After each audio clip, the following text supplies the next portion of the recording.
Sobre a expectativa para o Copom, a gente conversa agora com o colunista do CNN Money, Tony Volpon. Seja bem-vindo, Tony. É um prazer tê-lo por aqui. Um ótimo dia a você. Bom dia. E aí, fica do jeito que está, nada de novo, apesar dessa melhora abrupta das expectativas de inflação, a gente está quase no topo da meta do Banco Central para este ano.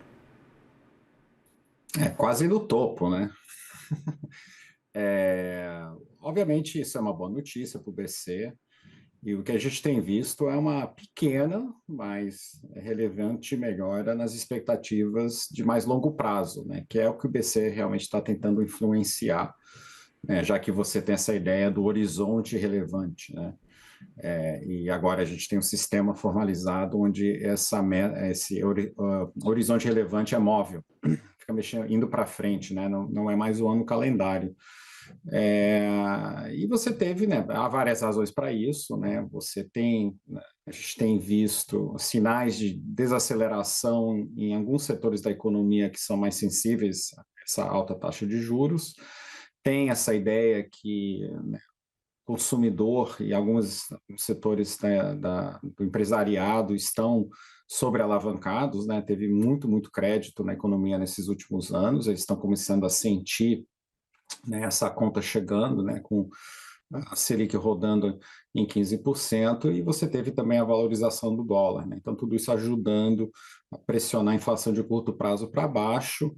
E a questão é como que o BC vai interpretar isso, né?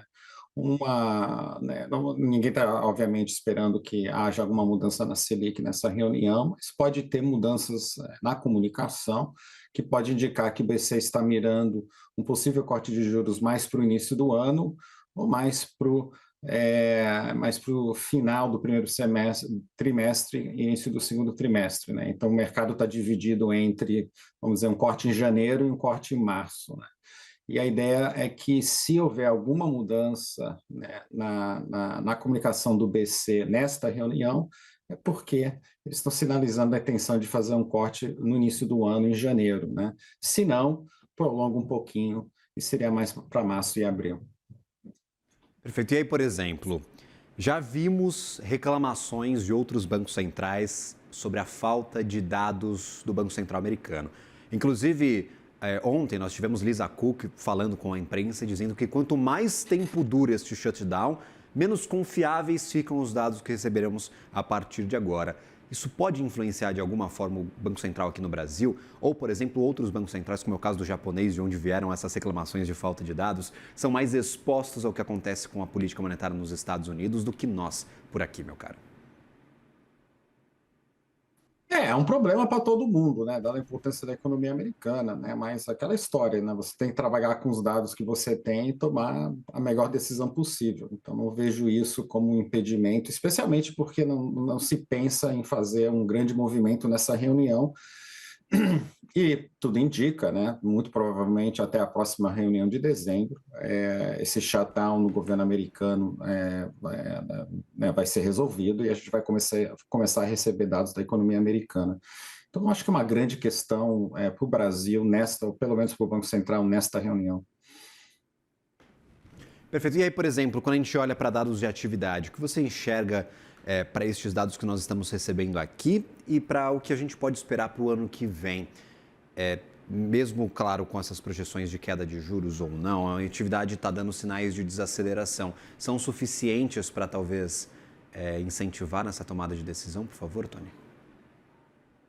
Não, certamente são, né? O Banco Central tem claramente dito que nos cálculos do BC a economia está operando acima do seu potencial, e é isso que tem, né? Isso que mantém essa inflação bem acima da meta. Então, parte da tentativa de fazer a inflação convergir para a meta é desacelerar o crescimento econômico. A grande dúvida que se tem é o que vai acontecer no ano que vem, especialmente, né, quando começar a isenção do imposto de renda, né? E se isso vai, né, dar um fôlego para a economia em ano eleitoral, entre outras coisas, né, que podem vir do governo também em ano eleitoral, né, que podem impedir ou vamos dizer, né, não necessariamente impedir, mas desacelerar essa melhora da trajetória da inflação de tal maneira a constranger o Banco Central, né, tanto no timing do início do ciclo de cortes, mas também no seu tamanho, né.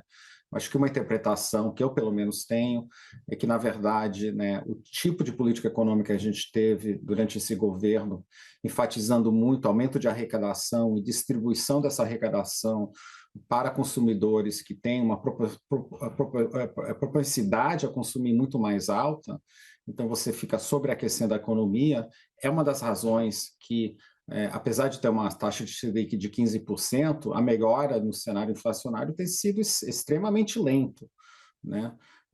Como você disse, a inflação melhorou, né? Mas ainda a gente estamos ainda em cima do topo da meta, né? E se você olhar para as próprias projeções do BC, você só vê convergência na meta daqui a vários anos, né? Então,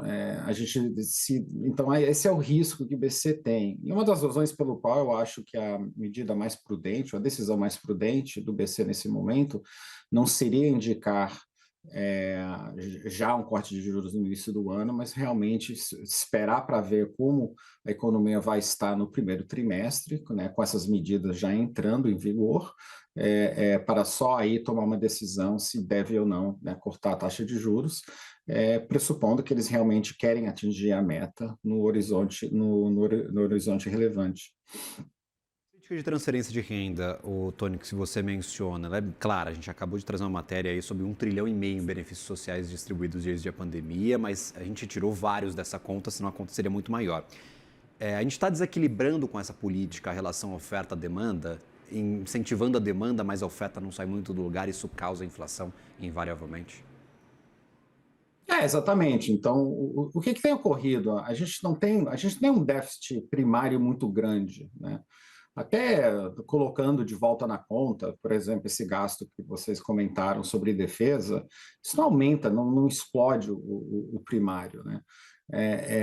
Então, não é que a gente tem um primário muito grande, é que a gente teve um forte aumento de arrecadação, de novo, que alimenta esses programas de transferência de renda que vão para pessoas que consomem, né, grande parte dessa renda. Então, você está sobreaquecendo o consumo. Do outro lado, esses mesmos programas têm diminuído a oferta de trabalho, né? Muitas pessoas simplesmente não estão no mercado de trabalho porque estão recebendo esses benefícios. Então, você também aquece o mercado de trabalho. Então, essa combinação de coisas, né, gera uma economia sobreaquecida, a oferta não consegue acompanhar, então você tem uma pressão, né, o resultado disso, né, o residual desse equilíbrio é uma inflação pressionada. Aí você tem o BC, né, que com Gabriel Galípolo eu acredito realmente quer colocar a inflação na meta, aí eles chegam e praticam juros extremamente altos.